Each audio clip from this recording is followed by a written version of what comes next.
Hey everybody, welcome to the Patty G Show. We are back for another great episode this week. We have the father and son dynamic duo of B&G Construction. We have Barry and Garic Jenkins. We talk fire restoration, we talk storm restoration, we talk new creations with home renovations, and also dabble in a little bit of art towards the end. So y'all, we have a great episode upcoming for you. Before we get to that, I want to give a big, wonderful shout out and thank you to the folks that bring you this show each and every week. Valio Real Estate, Lake Men's Health Center, and our apparel partner, Genteel Apparel. Without further ado, enjoy the show. So, how'd you get started? Well, if you go back to where I was born, raised in North Baton Rouge, I mean, it was at a time when, back in the 50s, I had 3 brothers, and you worked. Everybody worked. And if, you went to school. I did lived in North Baton Rouge and did the South Baton Rouge. So we all grew up at Howell Park, all the kids, and I still have friends from those years of when I played ball at Howell Park, those 4 or 5 years, and we meet about twice a year here in Baton Rouge, and Jackie Rome, Butch Arteta, Kenny Allman. Kenny continued in sports, was coach over at Woodlawn for years.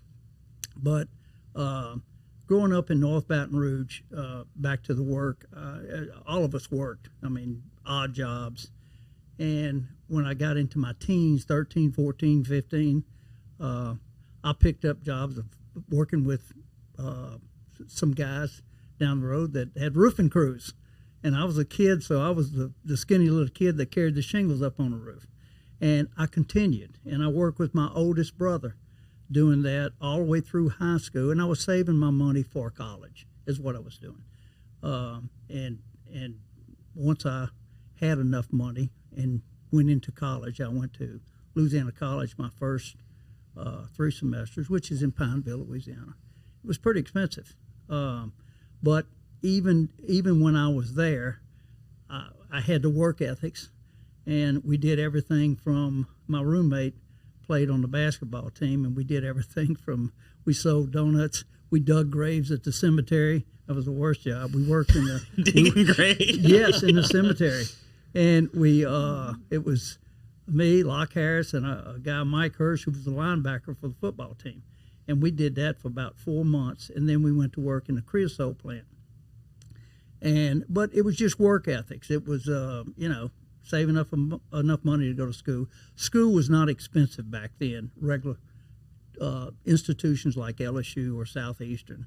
And after my 3rd semester, I was out of money because Louisiana College was fairly expensive.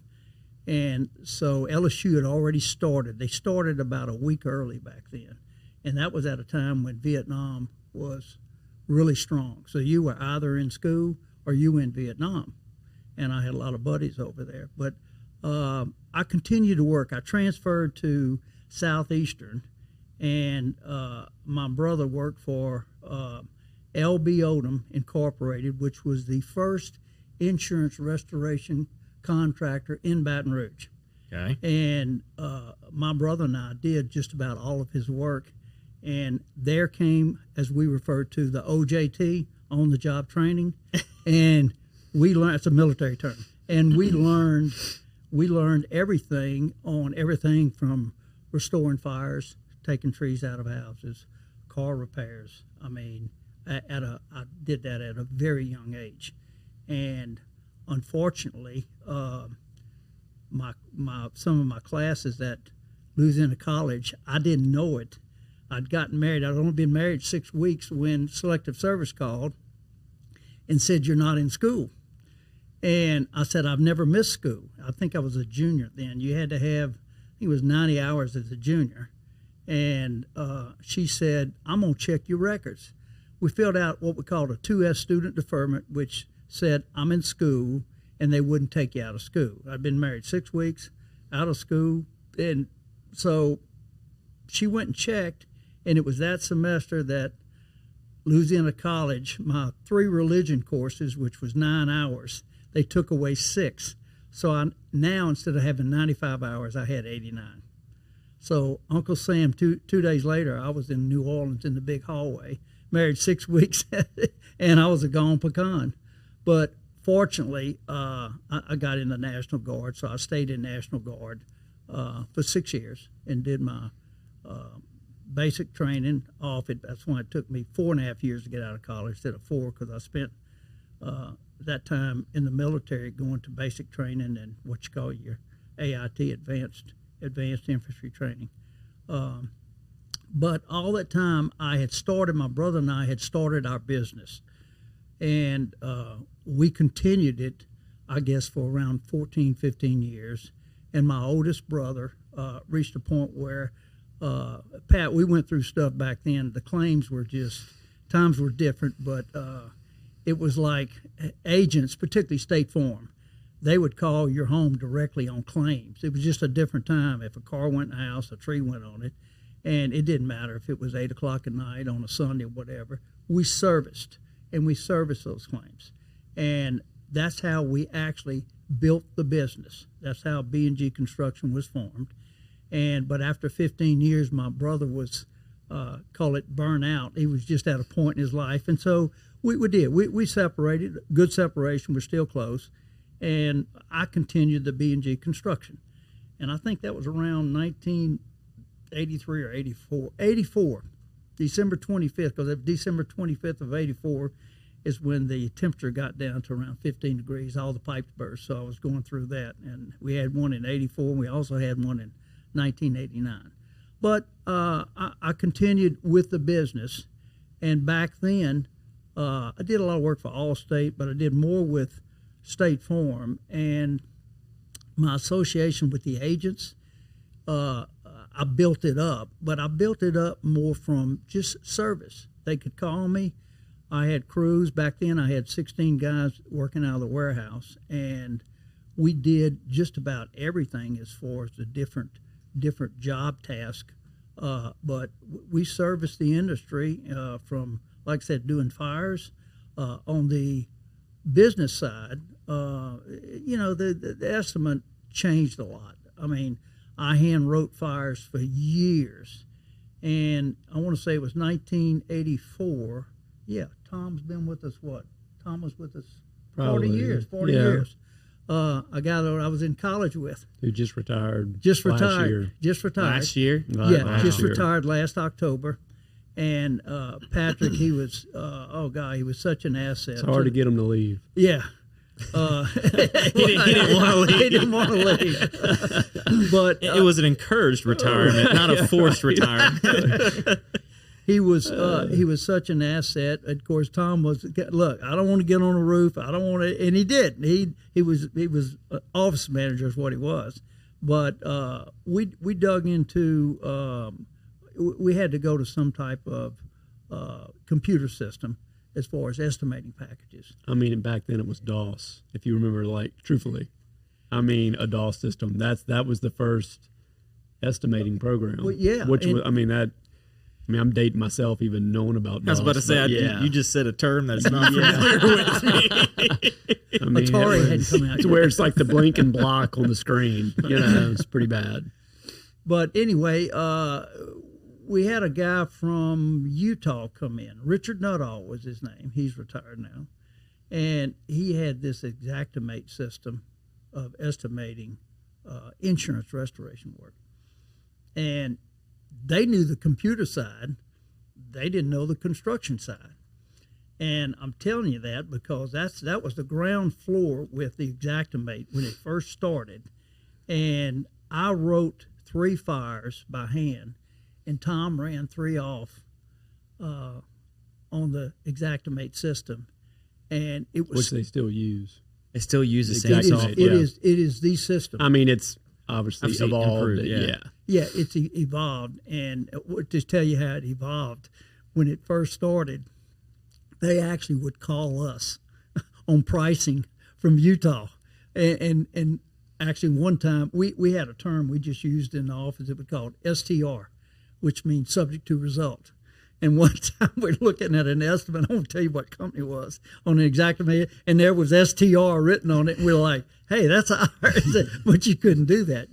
We worked real close with them. But anyway, we've been on that system now for 40 years, and now without mentioning names, just about every major insurance company is on that system, and we liked it, Patrick, because a homeowner could look at an estimate. They had received the damage, and it's bad enough they're going through, cars run through their house in the middle of the night, gone through their bedroom, or a tree and everything's wet, or the house is burned. They're going through a tragedy. So at least they want to get their place fixed up. Now, they've got an insurance carrier that's come in, and they've given them an estimate there that they can understand. They can look at it. They can see where what's being changed and the unit cost of each individual item, and without getting the details of depreciation and all, but they could understand an estimate. Some of these other systems, the adjusters didn't even understand it, and that's the truth. They were 1.2 man hours skilled, and it's hard to decipher what are they doing. So we've been on that system ever since at our office, and it's really helped us, particularly getting estimates out. And I keep referring back to State Farm because we work so closely with them. But the industry has changed greatly, just like our rates. And you don't charge the same rate you did in '84. Right, well, not our rates. I'm talking about our insurance rates, like your auto, your homeowners. Yeah. All that's, our state, we're kind of in dire straits right now, and hopefully Tim Temple can, our insurance commissioner, can do something. I know he's trying to bring other companies in so that it can be a little bit more competitive and maybe reduce our rates, because we definitely need that. I hear that all the time. But how most companies, particularly State Farm, they built their business in this state on service, because they allowed their particular agents to handle stuff and service their customers, which a lot of them are their friends. You got a policy to go by, but it was a service. I love that. So then you got into the renovation side of things at what point? Well, Garic's always worked with the company. Even I was thinking the other day, son, how old was our office? Or what was that? The office we built.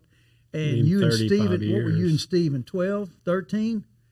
They dug the footings on the office. They did. They were crooked. But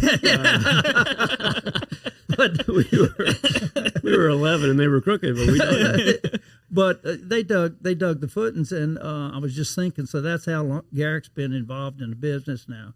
Garic went through LSU, and he knows, way smarter than me, way more talented, and his ability to be able, I'm gonna brag on him now, but his ability to go into a house, and he has a vision of changing stuff up, and even the architects will let him. They'll draw the plans and they'll let him change stuff up, and that's true. But he's always been creative. He has an artistic ability to, and he's used it. His mother would be proud of him now because he's used it for donations here in town and so forth. But Garic has taken the remodeling part, which as an insurance contractor, we didn't do a lot. I mean, you could do both. Mm-hmm. But he's taken that, and that's probably, son, I guess I would say, 65, 70% of the business now is what he's doing. And it works both ways. I mean, Patrick, I'll tell people, like, look, if we do an insurance project, I'm like, look, all our crews are set up to do custom remodels. So you're getting, I don't want to say the cream of the crop, but they're used to doing custom remodels. So naturally, if it's a water damage, storm damage, fire damage, I mean, we can handle it, because you don't really know what you're getting as far as, the property that's been damaged. They're all different. Every job's different. So, and he uses some different crews that are sub. I've always had basically in-house people, and I mean naturally, but when we electrical, plumbing, heating, and air, that's sub. but you know, Garic we had the ability to float our regular employees over to his jobs if needed something immediately. Right. And that was always an asset. Yeah. This episode of the Patty G Show is sponsored by Genteel Apparel. Genteel Apparel is our newest clothing outfitter. We've got a great partnership with them. Head on over to the website, pattygshow.com/sponsors to learn a little bit more about them, and there's a little treat there for you when you get there. Again, this episode is brought to you by Genteel Apparel. Oh, yeah. You're able to have two different styles of work coming in, and you're not just relying upon a natural disaster or something. Yeah. Right. Exactly. It's been a good avenue. It Yeah, has. he's getting ready to move somebody in. Oh, there's a messed up sheetrock area, and we can send one of our guys in there right away to fix it and get it straight. And it's an asset to be able to do that. But his business has really grown here in the last 3 to 4 years, and is going to continue to grow. And it's a pleasure for me to work with him. And I have a daughter, Heidi, that works at the office. I have a grandson who's 24 that's writing estimate now, project manager. So that's all working out good. So it's a good dynamic. It is. Yeah, it is. We all get along, and yeah. Now, even if we fire each other, we come back. So Yeah. it's good. Wait. Who's fired who here? I feel like there's some background No, we to don't, we family don't. Thanksgivings where you're like, you're not coming, don't come in on Monday. No, it's a good dynamic. It is. even back when Tom was there, people would say, God, y'all done this for so, how do y'all get along so well? I said, get here at 5 when we're throwing stuff at each other. And this is true. I mean, I get there, Patrick, probably at 6. I'll go get a coffee, and the coffee pot, the coffee's warm. And I'm like, he gets there probably 4:35. I'm like, look, you can't make coffee at 4:30 and it's warm by 6. I said, that's a problem for people getting here at 7. Like, we get it. You get here early. I mean, he beats me there every morning. It stuck. My dad was military. He World War II, the European campaign. And Dad, there's 4 of us boys, and he always got us up early. Patrick, first thing we did, we polished shoes before we went to school. He didn't make us. He suggested it was just habit. We did it. It's a strong suggestion. Well, it was. Sounds like. But he was never hard on us. Never hard. Dad wasn't. But it was just a good environment growing up there back to North Baton Rouge, where we grew up with all our friends and going to school. And in the schools, I was telling somebody the other day, and this may be a little off the subject, but you would have to picture. I had a dog, and in the first grade, my dog followed me to school, and it was Melrose. And it's almost like the Little Rascals. And he followed me to school. Every day that dog would go to school, and I'm trying to think, Miss Wing, Miss Gamble, my teachers back then, first grade, second grade, third grade, he'd go in their class. You didn't have air conditioning, all the windows open, the doors left open, and he'd get under their desk, and I can see them taking off their little platform shoes and putting them on the back of the dog's back and rubbing it. And he continued all the way to the 6th grade. And he became the school's mascot. Now, the dog was a rat terrier. He was a rat terrier. And when we played football, they had taken and made a sign to wrap around him that said, I'm a bulldog, because he was a rat terrier, and they had his leash. A young man named Matt Bergeron, and Matt had polio. Back then, polio was out. And he had his braces, kind of like Forrest Gump. And every time we'd score a touchdown, you'd hear him clanging, running up and down with the dog. And that dog, the last day of school, the PTAs back then and stuff, they were always packed back then. And we had graduation, and everybody was getting all their diplomas and stuff, and parents clapping and stuff. And at the end, our principal, Eloise Landry, God, I don't remember that name. Eloise Landry said, we have one more to give out. She gave out a perfect attendance to the dog. And my mother had it framed on the wall. And you couldn't do that now. No, there's no way. You couldn't walk a dog to school like that. No, you couldn't have a dog in school. and he'd go to the cafeteria at lunch, and the ladies fed him every day at lunch. I think it was more of a making sure you had perfect attendance than the dog. Because if you didn't show up, it was noticeable. Maybe somebody else to get away with it, but if not the dog. There was times I didn't go. He went with the other kids because they all walked down the walkway. He went on to school without me and did have perfect attendance. You gave him a good education. Right. There you go. That's all it is. But I grew up at a good time, and, we were just, it wasn't like we were disciplined. We just kind of knew what to do, and that continued. It continued with good work ethics, and I mean, my son here never had any issues with him. He toured a few schools when he was growing up, different schools, but Garic, my joke is they're like, "Are you going to the reunion?" I was like, "I can't. I've got 4 other that are booked right now. So I'll see if I can make it." But I always made good grades, and it's just been Patrick has been really a pleasure having him work with. And people are like, "When you gonna quit? When you gonna retire? You've done this so long." And I'm like, "Well, I unlock, and usually I lock back up in the evening. When that changes, then maybe so." Yeah. But they hadn't beat me yet. Tried to beat them, I can't. That's what my dad would always tell me. You got to wake up a little bit earlier if you want to beat me, son. Yeah. And I'm when I wake up, I'm ready to go. But I mean, he's, a different animal. Well, so if you're getting there at 6, you're not waking up till what, 5 o'clock? I get up at 5. Yeah. See, he's got a whole hour on you to get that coffee warm. But the business has been a very rewarding business. It has, really definitely. Has. And I'm not talking about monetarily. I mean, we've done well, but I mean, just family. We enjoy it. We do. Well, and you get a chance to help people rebuild memories, and oftentimes improve them. Patrick, the insurance part is we're in there helping people get through a bad time of their lives, and I'm here to tell you, I've done everything from, unfortunately, drag their deceased dogs out of fires and stuff to carry their kids to school in the morning. You're involved in their lives. It's not like going out and just building a house and you subs out there. I mean, we live and breathe these people every day because the insurance stuff is a different connection.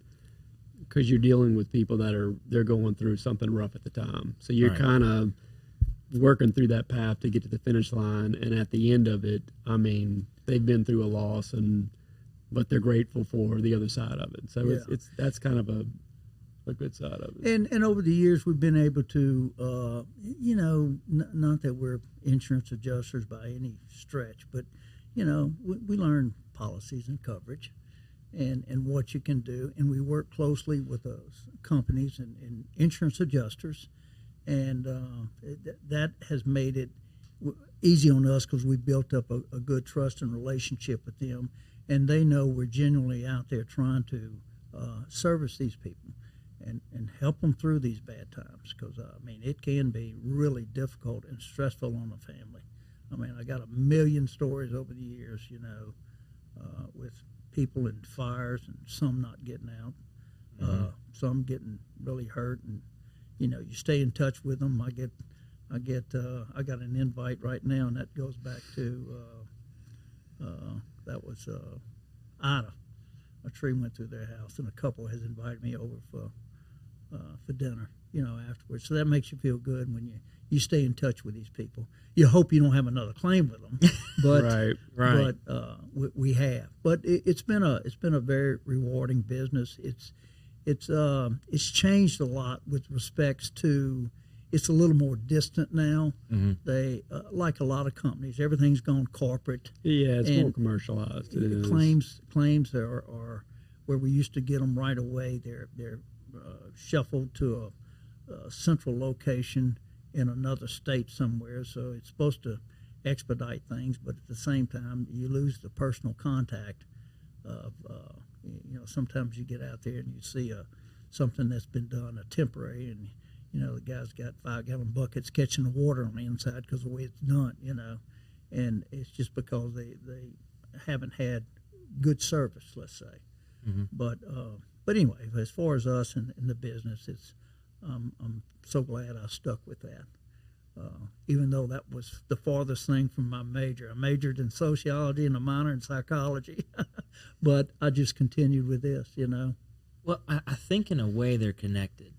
The psychology definitely is. Right. 100%. Like you've got to be able to talk these people through potential the husband and wife life-changing situation, or even on like the remodel process. on any construction job. Ooh.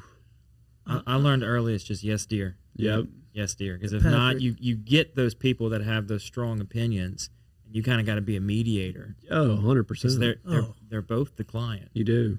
My wife used to always say, you know, if I came home in the evening and I didn't have some form of mucus on my sleeve, what did I do that day? You know, and it's the truth, you know, because you're always dealing with people and the issues, and it's just it's stressful. It really is. But you know, we knew the end of the road, and we knew how it was going to come out, so we were very comfortable with it, and we dealt with good companies and still do that. We knew that we're going to fulfill the language of the policy and provide the people with, you know, what they're to get. And normally, you know, the home comes out better, you know. It does. It It's does. an opportunity. The silver lining is it's an opportunity to kind of remodel, update, and do some changes in the midst of, you know, the construction. So. And that doesn't mean every now and then we'd get one. The people had just finished Yeah, remodeling that's true. and it burned, and that was really tough. That to me is like got to be one of the harder parts. If you just finish a remodel and you've been there like a week Yeah. Patrick, or a day. I talked to the lady the other day. I won't mention her name, but she's in Walker, her and her husband. And in the 16 flood, I got a call, and they were on the north side of the interstate. So they had about 6 foot of water in their house. Never flooded before, never had any water, never even came close. And I rebuilt their house. Excuse me, I'm backwards. That would have been in the end of 14. They had a fire that was really bad. Multiple. Took the top of the house off and all.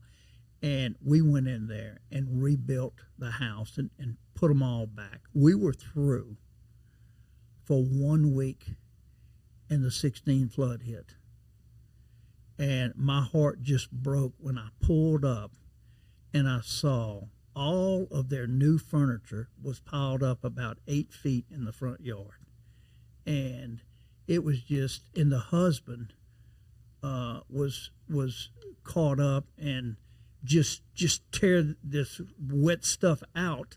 So I mean, he ended up having a bad heat stroke to where he was in the hospital for several days. Just, you know, and it was tough putting them back that last time, because their house was all back just like what they wanted, and then to go through it again, and you know, people are still trying to continue to go to their jobs, work, and for her who worked at the school and their kids, and it was a tough time, but we've seen that for years, things like that happen, and you know, if you got a good company there and you got patience and you have some comfort that you can give them, you know, that's what we pride ourselves. We really do. And so that's when I say it's not all about the money. That's what I'm talking about. Yeah. Well, it's like you said, y'all can see the end and know what it's going to be. Right. So you come in with this comfort of, we're going to get you here. Right. But then it's part of that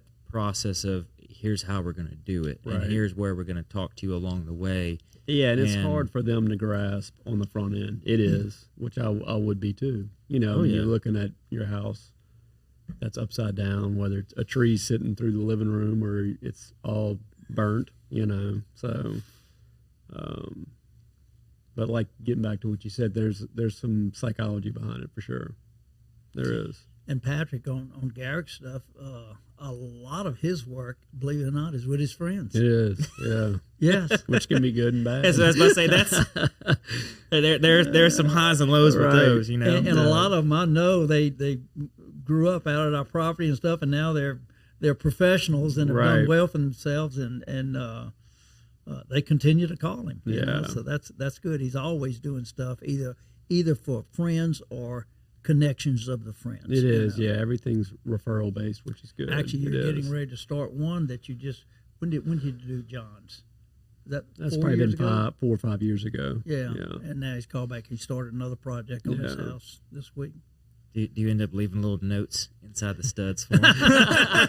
No, but we find them. We do find them. It's usually, I built this house, Welcome to the brand new Falia mobile app. We took all the same tech that's helped hundreds of people sell their homes themselves and packed it into an easy-to-use app for your phone. When you download the Falia mobile app on either the Apple or Android App Store, you'll immediately be able to see the power of this game-changing tool. From the seller's dashboard, you can navigate to all the information that you need. We intentionally separated everything into key groups, such as tasks to be completed, buyer leads for your listing, and contact information for everyone involved through closing. When you get an offer on your property, you can simply review and respond all within the app. No matter where you are in the world, you'll be able to monitor everything that's going on with your property from listed to sold. It's truly the power of Falia in the palm of your hand. Download the app and see for yourself. Falia, it's real estate reimagined. I mean, I've got some stories, but I mean, it is nice working for people you know. It is. I mean, you're still hired and you got to be professional, but I mean, it's a more comfortable atmosphere when it's friends of yours, naturally, but it can get tense too. Yeah, the flip side of that is, when you go through, and I don't say feast or famine, but a lot of our stuff, like I said, the things that we have gone through, the 79 flood, the 83 freeze, the 89 freeze, the 93 tornadoes, the 92 Andrew. I mean, all those tragedies, we're working for months, putting people back. And when you go through things like that, you get people that here you rebuilt their house, and now they're calling you and they got a tree in it, but now you got 50 of them, and you're just you can do so much, right? And you try to get to all your people that you know and all, and sometimes when you do that, my claim to fame is I don't say no. And you try to handle it all, and by doing that, you do get to the end of the road. But sometimes it's not done with the time element that it should be, and sometimes even the quality, because you think of the flood. The flood, we had 3 parishes, 150,000 homes, and how many contractors you got? Yeah, I mean, you not don't. that many. You don't. And that was part of the issue there is when it got to the monies. And federal flood. Federal flood is really, if you look at it, it's almost like a supplemental policy because it's different than a homeowner's. I mean, they depreciate some of the depreciation you don't get back. Mm-hmm. So it's almost reached a point where people have to do work themselves to get through it, But it's just over the years it's changed a lot. It's a lot of the coverage has gotten cut, and I think when the 16 flood, Tom came out, and I said, Tom, I said family and friends. That's all I was going to do. Yeah. and what'd we do? 30? I think we did 30 of them. Which wasn't a whole lot, but still, it mixed in with our regular work. Right, well, So, you got to balance at times of disaster, definitely. your You do. existing projects, You do. And You got do. quality of life in the midst of that. Yeah. and then you got to live. Right, Yeah. right. That's last. That's way down there. But we've had really good people to work for us over the years. We've lost several in the last probably 10 years. Age. That's what If I say you've been around for 40 plus years. Well, and like I said, Tom retired, and that was a good thing. He kept saying, "When's it my turn? When do you think I ought to leave?" And I said, "I did." I said, "Fine, it's been a good rodeo. You want to get on that horse today? I'll hit it on the rear." And he did. He waited a couple months, and then he retired. And yet, son, he stops in the office. Yeah, he does all the time.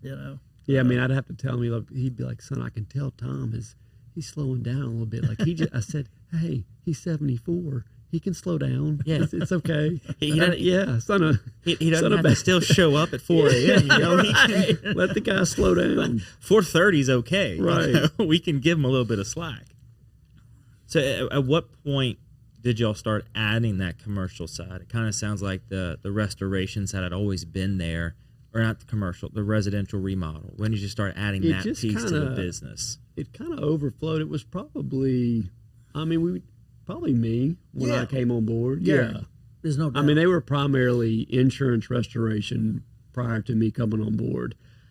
I liked the insurance, but I really enjoy the remodels. Right. I do. I like taking an old house and bringing it back. I do. So I just get more out of taking something that's existing. I feel like every house has a soul to it. So if I can bring it back, nothing against new construction. I get more out of the remodel aspect of it for sure. And Patrick, I enjoy it. He doesn't have to deal with a lot of the insurance side, which is, you're dealing with the lending institutions and doing the paperwork. Well, and some of the insurance, it's not referral based. It's just you're dealing with the general public. So you don't know. But there are some real skeletons there you go. in the walls when you pull down the sheetrock. Yeah. Yes. But he's done extremely well. Yeah, I enjoy the remodel aspect of it. I do. I feel like to be good at it, you have to enjoy it. You know. Well, and especially what you're doing, going into existing homes. Somebody's house, yeah. And bringing a new life or restoring the old life. And there you go. I'm involved. Like if wallpaper's going up, I'm texting my customers like, y'all got to come see this. Like I'm excited about it. So it's genuine, and I think they pick up on that, But some mornings I wake up and I'm like, man, am I becoming like an old contractor? Like I've been doing this a while now. Like, am I one of the old guys? Because there's so many of us out there.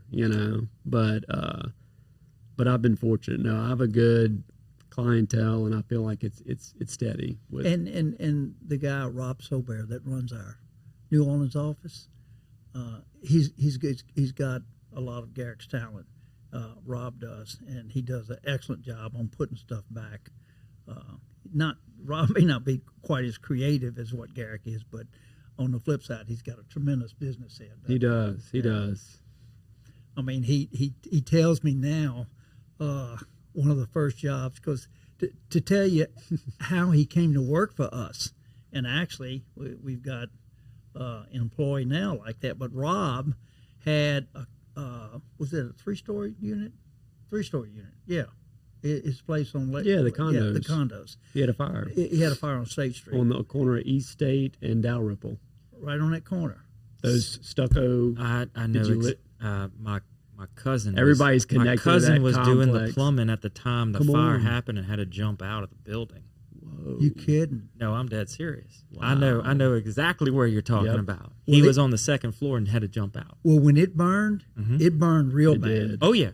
Yeah. Oh yeah, he was in there doing some fixtures and some plumbing work in there at the time it caught on fire. Yeah. So he caught it on fire. No, he did not catch it on fire. Let me be clear. All right, cut. We edit that out, right? Yeah. Thank you to our wonderful sponsor, Lake Men's Health Center with Our Lady of the Lake Physicians Group. Guys, I know it's tough to get out and go to the doctor. I know it's challenging to find time in our busy days, but I promise you, signing up to be a part of this group with Dr. Curtis Chastain and Dr. Tyler Boudreau, you won't regret it for several reasons, but most of those being the fact of the time it saves, where you're able to get in on the same day, get that appointment done, and spend that time you need to talk with them about what your health goals and concerns are, as well as ensuring that the financial investments you have, you will be able to live out and see those come to fruition. So if you're an investing guy, you know all about and planning for the future and investing in the future. There's no other more important thing to invest in than your health. Make sure you go check them out. Our Lady of the Lake Physicians Group Men's Health Center, and tell them Patty G sent you. Well, what happened? Rob, who was a friend of Garic's, and I'd met him a couple of times. He had a engineering testing equipment business at the time, like a datum testing. Datum testing. Yep. It's a calibration equipment or A something. company, and out of New Orleans, and he had rental property here in Baton Rouge, several pieces, but that had burned, and Rob naturally asked Garic, can you help me put this thing back? So Garic did, and it took us, what, were we 10 months on that Probably thing? 8 to 9 months, 8 or 9 months on it. And I mean, he had architects come in, completely redesign the building. We added a third floor. So, I mean, it was more than just the insurance side of it. I mean, we went bigger than what he had prior. And, I mean, and it looks good. I mean, it worked in his favor. But It's a great building. Back to Rob, you know, every now and then he would call me, and Patrick, he would say, man, I can't wrap my head around this. He said, the building is going up. He said, man, it's way better than it was before. We haven't any problems with the insurance company. The monies is all good. He says, I never dreamed of this, you know, and he'd come back out maybe 3 weeks later with the same thing, and he said, man, you ever thought about doing this in New Orleans? And I said, oh, Rob, Deborah would kill me. I've been asked to do it in New Orleans, but no. So he hit me up about 2 or 3 times, and it was in early fall of the year. Well, probably about September, somewhere around there. I finally called him one day, and I said, Rob, let me come down there. And I did. I went down there. It took me about a week to get everything set up with the city and our permit and our license and stuff. And he tells me now, the first, I had to go out on a fire. An attorney firm had called me to look at a fire over in Algiers. So I went to look at it, and I said, Rob, come with me.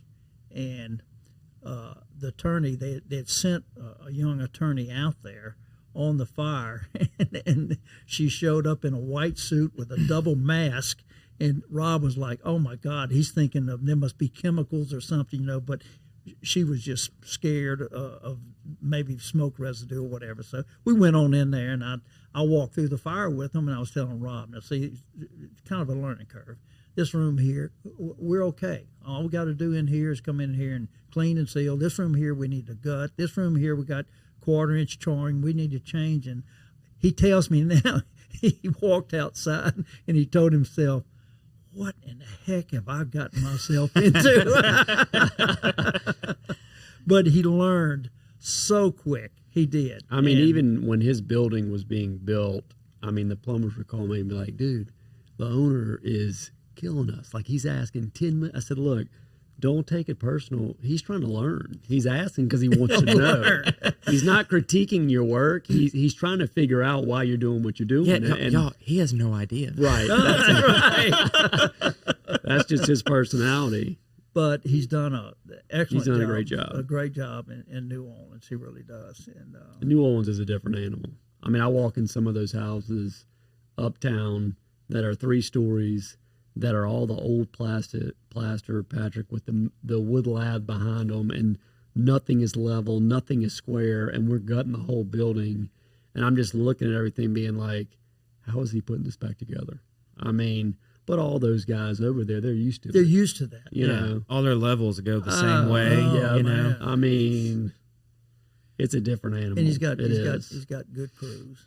And back to Garic on. We did a boutique hotel in the Quarter, and they had a fire damage there. We were there for probably, what, a year? A little year and probably 3 months. We had about $30,000 in parking tickets at the end of the job. parking tickets. Yes, from Cruise. And I think insurance. They paid it. They covered it. They did. I was going to say, is that cheaper than paying the parking? Could have built a parking lot. Well, Yeah. The guys, it's funny to see guys step out of an Uber. They'd get out of an Uber with all their hammers and stuff. They started Ubering, you know. Look, I remember one of the first days on the job, I walked across the street, and I said, man, what are y'all, I mean, it was like a Tuesday at noon. I said, what are y'all specials, you know? And she was like, we have margaritas and Bloody Mary. I said, man, I'm just looking for a sandwich, you know. And I went over to Rob and said, I can tell I'm in New Orleans. I just went to get something to eat, and they named every drink on the menu and nothing to do with food, you know. But I can give you a spoon for that margarita if you want to eat something. Right. But Rob handled that project, and it was a unique hotel. It's every cool room in place. the hotel is a different part of the world. Wow. And we had to go back with it like that. And so that's why it took us so long, plus the staging area and all. in there, and we've actually become very good friends with the owner of the hotel. It was a great, great guy. project. It Yeah, was. it was. I mean, the hotel rooms really look like condos. They really do. I mean, like wood stained cathedral ceilings with exposed brick. I mean, it looks. You don't feel like you're in a hotel. It's Olivier Hotel. If you ever go down, it's very, very reasonable, and you're extremely safe. It's one street off. It's a couple blocks off Bourbon, but far enough off to where it's all closed in, Right. and it's just you feel It's real pretty. safe. And yet, when you're in the rooms, you're like you got stairs leading you up to a it's rec area. beautiful. And, I mean, in the rooms, it's Wow. the way he's got it set up. It's really nice. and the fire started with the cigarette. Cigarettes. It's That's a non-smoking hotel. that's and one of the most New Orleans ways to get a fire a balcony. And they And left. look, when you're in it, when They you're left. on like one of the rooftops, Patrick, all you see is all the old French Quarter like clay tiles and slate. I mean, it's beautiful, but it started with a cigarette. They flicked a They cigarette. on flipped the balcony, cigarettes and grabbed their suitcases and hit and the they road. left. Didn't even call and fire the whole department. or hotel anything. caught fire. So they intentionally started. No, the no, fire. no. No, I think it just they flicked just- it they and kind of actually- rolled back under the balcony and just They kinda- actually, you saw them on camera. You saw them grab fire extinguishers and try to put it, and it was way above them. But instead of calling the fire department, they hit the road. yeah. You know. But anyway, that's just another story. Oh yeah. We got a million of those. You know. Well, I think the cool part about kind of the restoration and the remodeling is bringing that old life back out of the building, where people nowadays want to get a new house that's Yeah. new construction and everything, and it's got its place. But I mean, It does. my parents live on a house that was built in 1812. Yep. Like that, the character of that place No that doubt. it has, and even through the work they've done there to bring back the old and kind of restore what it was. They were pretty creative back in the day. Yeah, oh yeah. Yes. And pretty artistic as well with how they design buildings and gardens and everything. Yeah, I had some friends that they recently bought a property in Jackson, Louisiana that I went to last week, and it's a potential bed and breakfast they're going to do up there. And they literally had, I mean, it was from the 1830s. They had a flat piece of property behind the courtyard on the backside, and it's where the horse and carriage pulled up to the property in the back. I mean, but the detail of the construction inside, The craftsmanship. I mean, it yeah. is magazine, and it needs to be brought back. But I mean, when I walk in a house like that, I'm like, this is unbelievable. You know? You feel privileged to work on it. Yeah, I mean, Yeah. the craftsmanship, from 200 years ago. So yeah, it's those old houses are special. They are. When you think, I guess, about the change in the industry over the years, back then, what else were you going to do with your time but sit there and work and Yeah. craft something? Right. True. Now you've got to roll through these projects Yeah. as efficiently as you can. Right. You don't have the time to sit there and chisel out a whole wooden Exactly. structure Yeah. on the wall into a beam. You got to say, what You've- can we get that looks close and throw it up there? That's it. You got to figure out a way to get that custom look, but be able to do it on multiple projects at the same time. Yeah. And Yeah. that's where a lot of the Acadiana, I mean, before they came down, they were up in the cold and in the hard winters, and they'd go in there and carve and make stuff and the gingerbread work and all that stuff. And so when they came down here, they brought it with them, Oh, yeah. and that's where a lot of that came from. Well, and especially what you've done, because you share a lot on your social media, which is always great. I always love it because I you thought actually- about bringing Poppy and Elliot, but I left them at home. I thought about it. that every time I see stuff, I'm just like, this man's posting the most relatable stuff.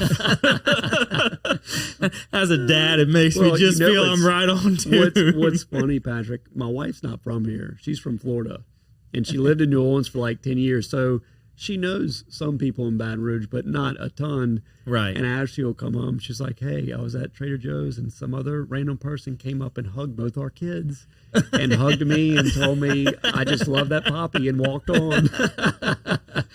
I said, hey, I'm sorry. They're funny. What you want me to do? Yeah. I hope she wasn't an introvert when she Or- married you because she didn't have a choice No, now. she's not. She's not. But it is funny when she tells me that. I'm like, hey, that's a good thing. You Yeah. know? So you actually renovated my sister's old house off Richland. Really? And the way you reimagined the bathroom and the closet space and how it flowed. Wait, was this Who's in it now? I have no idea. It's The- a very the flat. white- It's a very flat fronted the white house. brick house. Yeah, that house. Yeah, the Campbells.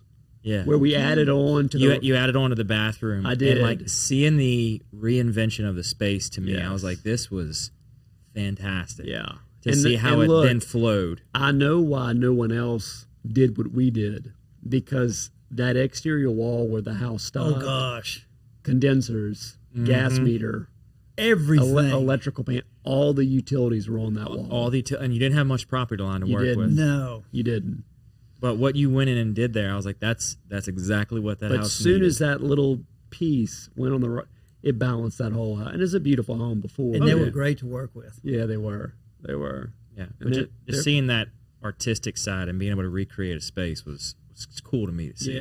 Yeah, that was a good project. And the goal is to do this and look like it was created that way from the beginning. Right. You don't want it to look like an add-on, you know. Exactly. It's supposed to kind of flow with the original home to where it's always been there. That's the goal. But it's funny. Son, several of your houses you've done, they've had this wing, and yet they Yeah. don't have another wing on the Chad Himmel's. Yep. They don't have a wing on the other side, and he's come back and added the same wing to And the look, other credit side. to the architects that are involved in drawing it. You know, they're setting the tone for it in the beginning, but it is gratifying to see at the end and be like, okay, that's all this house needed. You know. Right. But it's amazing how like one little space can totally change a house. Yeah, and it did. That house was gorgeous before, but once you got to that end of it, it was like, whoa, what's going on here? And nobody wanted to peel that onion. They didn't. No, because the way it was set up beforehand, it was ADA compliant for a couple in wheelchairs. Yep, that's true. Right. Yep. They'd roll up to the sinks, and every That's time true. I'd go see it and use that restroom, I was just like, "You've got to do something Yeah. with this." Yeah. I'm washing my hands and my knees. Like you got to change something true. here. But Yeah. it plays into your artistic side of what you do with the LSU drawings. Yeah. So how did that come about? That started with, it started with a shirt I created in 2016 after the officers were killed. Okay. So I did a shirt that said Baton Rouge, and I drew a blue heart between the Baton Rouge. I'd never done a T-shirt in my life. I mean, and truthfully, the design was nothing special. It just said, it was a handwritten Baton Rouge, and I drew a blue heart. And I put it on Facebook, and I think we did a Blue Heart fund. We were raising money for the first responders through BRAF, and anyway, it went viral basically. Patrick, at that time, I mean, I was getting texts from police chiefs in Arkansas, Hawaii, New York. I've still got a picture of the SWAT team that went in, and all those guys are wearing my Blue Heart T-shirt. I mean, I joked with my wife at the time. I said, look, we're good in Baton Rouge from now on. I said, this crew is wearing our T-shirt. Like we're untouchable, you know. But it was a good thing. And I remember, well, you and Mom were with me. I did a little pop-up shop at Mestizo's. I called Jim. I said, look, man, we were going to come up to Mestizo's. I want to, sell the shirts. And it was all for charity. And I remember we pulled up, and the parking lot was packed. And I said, wow. I said, they're really bumping tonight. I was like, this is, well, half the parking lot was there waiting on a T-shirt. And I remember I was going to set up inside. Then he was like, no, look, y'all got to go outside. This is, you got to get out of my restaurant here.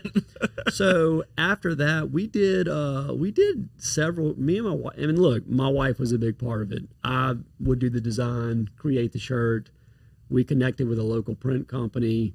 And I remember, one of the guys that he's a friend now at the print shop was like, look, I know y'all are doing a good thing. He goes, but you're really on to something here. Like I've seen people, he said the amount of, because I mean, they were putting gift certificates in the shirt boxes for me, like, because I was giving them so much business at the time. And it was great because we were donating it all. Mm-hmm. But from that spun off some LSU, then I started doing some LSU stuff. And it just, I mean, I just like, look, my biggest thing was seeing a child wear, and I still do. I mean, I love seeing a kid wear. I'm like, hey, I made that shirt. And they're normally like, no, you didn't. I'm like, well, my name's on it, you know. Give me a piece of paper. I bet my signature will match. Right. Yeah. So the whole T-shirt thing really.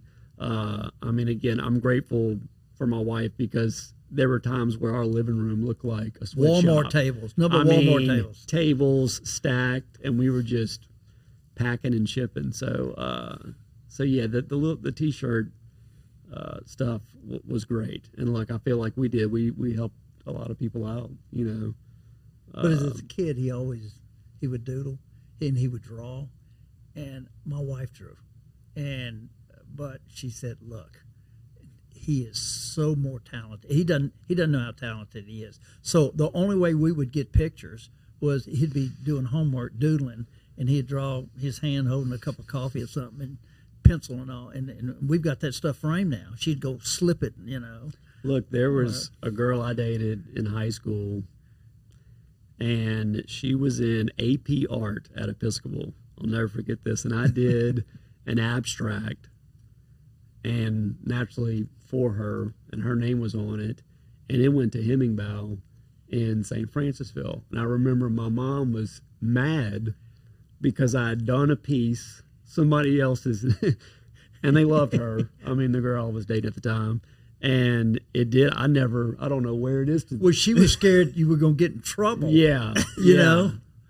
But no, I always enjoyed art. And look, my oldest, Elliot, loves it. I mean, because the other day, I mean, she's in soccer, t-ball, dance, gymnastics, and she goes, "Dad, you know what I really like?" I was like, "What?" She goes, "Art." And she goes, "You know what I like better than art?" I was like, "What?" She goes, "School." I was like, "Really?" I was like, "Wow, okay." So she's drawing every day. She is. So it's neat. Hopefully that'll pass on over to her, you know. So, but yeah, I haven't done. It's been a little while since I've done a T-shirt. And look, I had a friend. She has a toy store here in Baton Rouge, and she said, "Look, we're having an event. Could you come do caricatures, you know, with people walking?" And I was like, "No." I said, "Look," I did. I said, "I'm not a speed artist." I said, "Look, I would love to. Thank you for the confidence." I said, "But I can't do that." I said, "Those people who do that, like, that is a special talent." And I said, I said, "That'll be a disaster for all your customers. They'll be walking out with blockhead pictures." I said, "No." You know, I said, I need a little time. I can't, not under pressure like that. So, but he's been able to. I think the Cajun Navy, the food bank. Yeah, the food and look, bank I mean, here. probably, I mean, a lot of Bellaball. the stuff I had to actually get licensed through LSU. I was about to say that Skeens tiger. Yes, and Skeens he got one of my shirts, and I got a picture of him wearing it.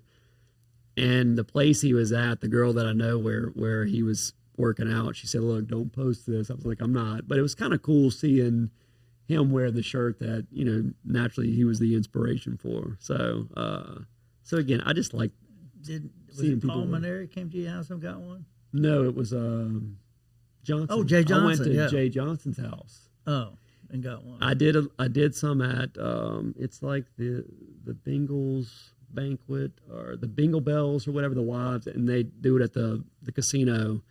And a friend of mine, she's like, "Let me bring some of your shirts." Well, she like tied it in a knot and put a skirt with it and then a hat and for the women that were there.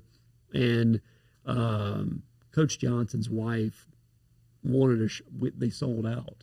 So she goes, "Here, I think this is one of the so I called her and went to their house and got her some shirts. And then I said, "Look, he's got to send me," because I had a hat too with the little Skeens.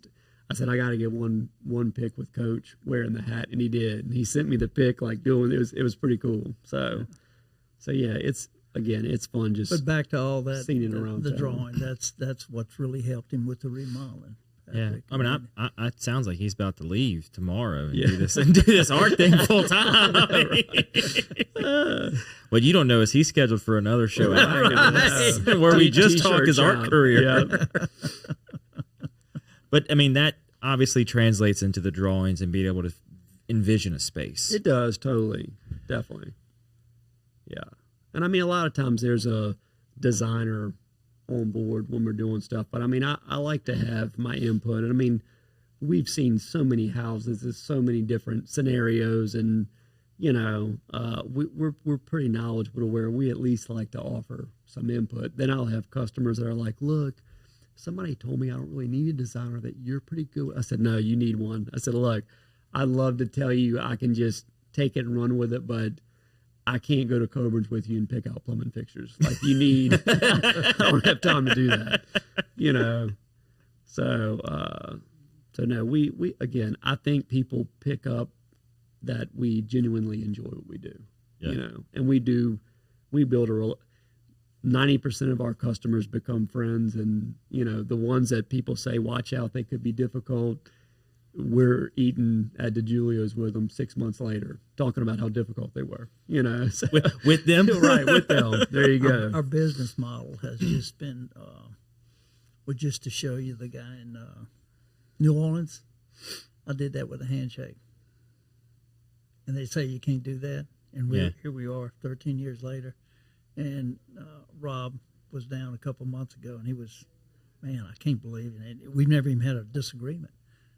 But it's easy. It's not difficult. I mean, you get little bumpy roads here and there, but you work through all that. You know what your ultimate goal is. And you always got to keep that in the forefront. Yeah, I think working through the challenges and difficulties of business is keeping the personal and professional aside to a degree, right? And saying, look, we're here professionally.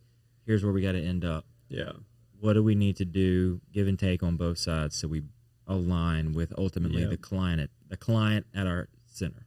Yes. What you try to do, you try to, when they're going through this at the beginning, you try to get the people to put their trust in you, and let you use your knowledge of the insurance industry to be able to put them back and just take their hand and bring them through it, and then usually they'll do that. They're looking for somebody that will help them go through the journey or whatever of the insurance, because it can get a little complicated. And it's changed. It has changed. That local, like he's saying, handshake service where, everybody's available is, now you're talking to somebody in Topeka, Kansas, and they haven't seen your property or don't have any intentions of going there. They're just going by protocol, and they're looking at a computer screen. Right. So, and they don't know us. Right. I had an adjuster today, and he was out of Slidell. Never met him before in my life, and he came down and filled in for somebody, and just made me feel good, because he said, "Oh man, look, I feel like I know y'all. I've heard y'all's name for years," and it made me feel good, to be on the claim and have the adjuster on the phone. And I told the guy, "You're in good shape. We'll work right through this." Yeah, and being in business so long, you've got that great track record behind you for people that didn't look at and make calls and referrals and so on and so forth. Correct. Definitely.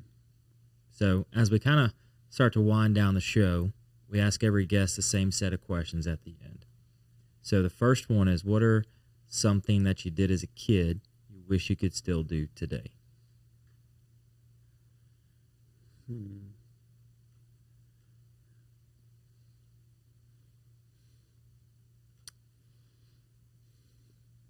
As a kid, I would say be more active outside, truthfully. Even though I feel like I am active, but I feel like as a kid, now I grew up in the country. So, I mean, everything we did was outside. I think I mean that and I'm active with my kids too. We do a lot of stuff outside, but back then, I mean, the scar on my face right here is from getting thrown off a horse riding down. I mean, hanging bareback, on a nail. truthfully. So, I mean, probably more active outside. Yeah. I think sometimes technology has replaced some of that. So, definitely less technology, more, active outdoors. As a kid, I would say, Patrick, just the freedom to do what we did as a kid, particularly my three brothers. I mean, right where we are today, Bon Marché, I lived in these woods. So we'd stay in them for 3 and 4 days. The road where Sears, what is that, Ardenwood now, whatever? Okay, no, we could we could go from Foster Drive Okay. to Airline Highway heading east without crossing the road. Wow. Yes. And we would stay in the woods for 3 and 4 days, and Mother knew where we were. That freedom. We lived off of muscadines. We'd catch fish in the milk pond. We shot squirrels. We, ate them half raw. But, that freedom. Or we'd go out to City Park Lake, and we'd stay out at City Park Lake all day long. We didn't stay out there overnight, but we would catch, back then, the Mac boys, they commercially fished it. Really? With trot lines and all. Yeah, catfish. I'd see them out there with all their catfish, skinning them in the mornings. It was different. It had the depth to it. They had the cattails. It was really pretty. Actually, I caught one morning, I saw a red-winged blackbird fly into the cattails. They're always hanging around cattails. And I saw all this thrashing in the water. And well, what it was, it went down and got in the water, and a bass had it in its mouth. And I saw that bass. Well, I jumped in the water and got around the backside, and I started throwing the water, the fish up on the bank, and finally got him up on the bank. I picked him up. It was about 7 o'clock in the morning. People were in their old cars going to work, and I'm a kid. I'm probably 7, and I'm dragging that fish with his tail on the ground. And a gentleman pulled over in his car, and he jumped out. He said, "Son, I've never seen a bass that big come out of that lake. Can I get your picture?" And I said, "Sure." So he pulled out an old camera. He took a picture, and he says, "I want you to watch Bob Scarce." I don't know if you ever heard that name. Look it up. He was they called him the beachcomber. He was on the news every night when we were kids. And said, "Watch Bob Scarce, and that's going to be on the show." And sure enough, they didn't have the picture, but we went down. We didn't have a TV. We went down to the Roberts house, and they had the TV, and all the kids sat around, and sure enough, the last thing on the show was the guy came on, Bob Scarce did, and he talked about catching the fish and all. But I miss that freedom of just being able to do stuff like that, and kids don't get to do that nowadays, Yeah, I think if somebody caught a 7-year-old walking down South Acadian with a fish in their hand, there'd be a lot more questions. Right. Be and a all lot over. more cars stopped on the side of the road trying to figure out how this happened. And I brought it to a gentleman down the road, and he was a taxidermist. And he said, "Oh, yeah." I said, "I'm going to do him, and I'm going to put a bird in his mouth." And I kept going down there looking for my fish. And finally, about 3 months later, I went down. The house had sold, and my fish went with it. You didn't even get the fish. I never even got the fish. Oh. But it was the freedom to be able to do that stuff, to stay in those woods like what we did. Yeah, and I think you saw a little bit of that when COVID hit. I mean, you saw the neighborhoods kind of come alive again. You did.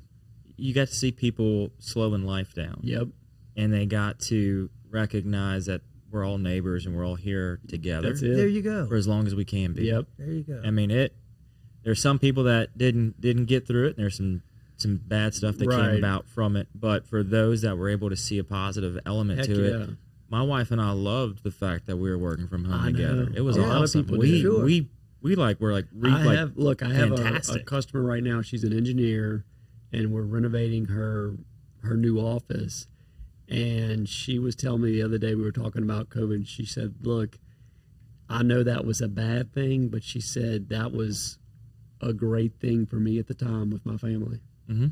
She said, "We really enjoyed just being together," and and it's true. That was, for us, I remember the neighborhood was just, kids were riding bikes. Everybody was out walking their dog. It was just, it was like you were back in the 80s, 90s, everybody on the streets hanging out.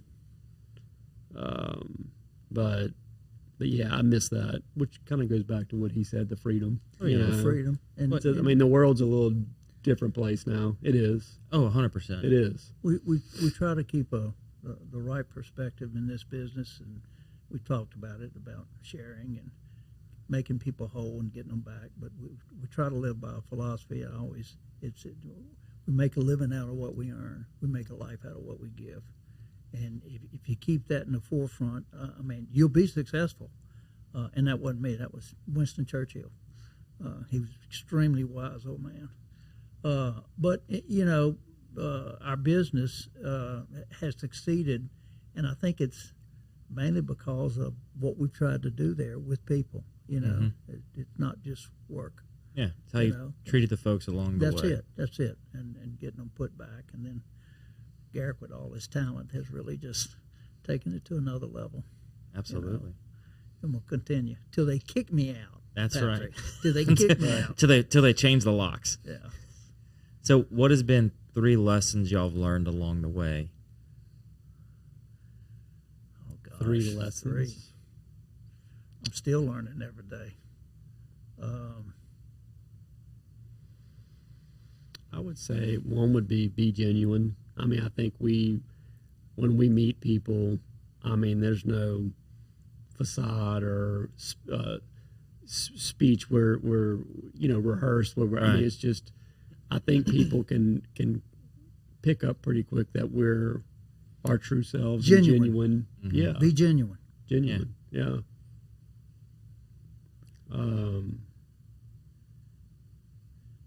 Be truthful. Always be truthful. I think, and I think about this now, and I'm old and I have young kids, but I'm very grateful. I think if you are really grateful and recognize the things you have in life, I mean, you're probably a pretty positive, happy person. Because, I mean, and it doesn't have to be anything monetary. I mean, I have 2 healthy, funny kids that I can have a really nasty day, and when I get home and they're dressed as butterflies, I mean, I forget that in 2 seconds. Oh yeah. And I'm grateful to be able to walk into the house and see that, truthfully. So I'm definitely grateful for everything. My family, my extended family, like my dad said, what we have at the office.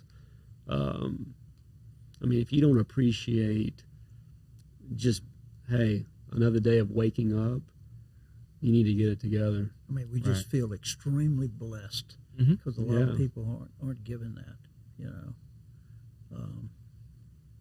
Absolutely. So what's something you love about Baton Rouge? I mean, the friendships. I mean, just, I guess being here, I mean, for me, I do love, I mean, I like going to the grocery store and running into somebody. I do, Now, every now and then, do you maybe not feel like talking? And you're like, oh, look, there's that thing. What are these ingredients here? Right, yeah. But no, I do. I mean, I love the small town vibe of Baton Rouge. Look, DeGiulio's is our favorite restaurant, and I like it because when you go in there, you see all the same people, and everybody's laughing and cutting up and high-fiving, and I mean, I just like that hometown vibe. Like going to the bar at Cheers or whatever, Oh, yeah. Now, with that said, I would say a regret. I wish I would have moved away for a little bit. Why? I think a child, I think you gain some independence and growth by leaving. Because for me, that would have been leaving my comfort zone. Mm-hmm. But I think to be able to leave and then come back, I think there's growth with that. Well, and probably some appreciation. Yeah, and plus you just, wherever you go, I mean, naturally you learn and you're experiencing a new place, city where, but yeah, that was one of my, as I got older, because I had friends, some of them that like would go to summer, even if you go work at a summer camp, when you're in high school or early college, or you go work at a resort at a beach in Destin for the summer, or what, just to get away and get out of your comfort zone. Yeah. And I never did that. So I may do that next week. Please let me know.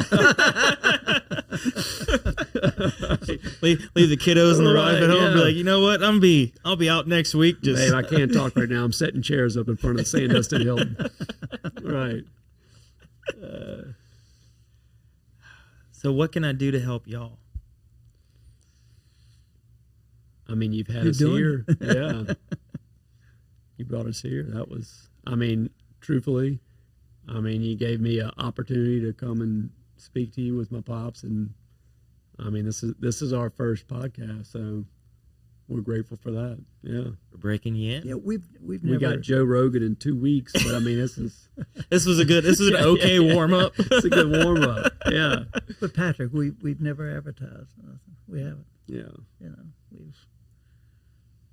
we've been out there and we've participated in different things, functions, and the Bella Ball, the cystic fibrosis, and things like that over the years. But as far as advertising, I was telling somebody yesterday, maybe I shouldn't say this. I can remember one time I got a call, and it was were they trying to start 44, the station 44, I think, or do you even remember that? You're too young.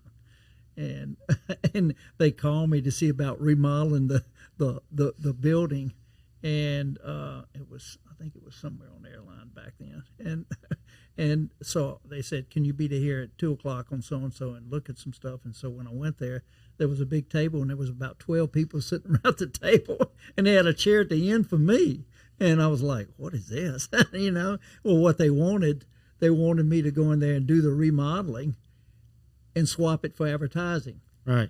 You know, and that was all new to me, and I didn't.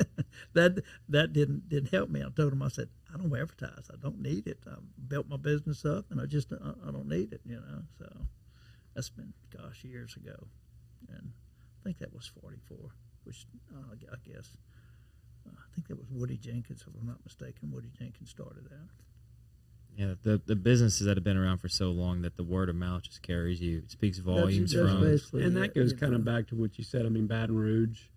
I feel like if you're in Baton Rouge and you've lived here for a better part of your life, and you're in business and you're doing a good thing, people are going to know about it. Oh yeah, And if you're doing a bad thing, they're really going to know they're about gonna- it. Right. Right. So it can go both ways. It can.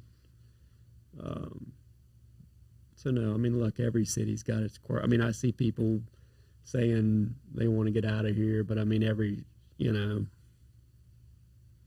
everybody's got their issues, you know. Yeah. So Like it's not always greener on the other side of the fence. right? It's not. It's true.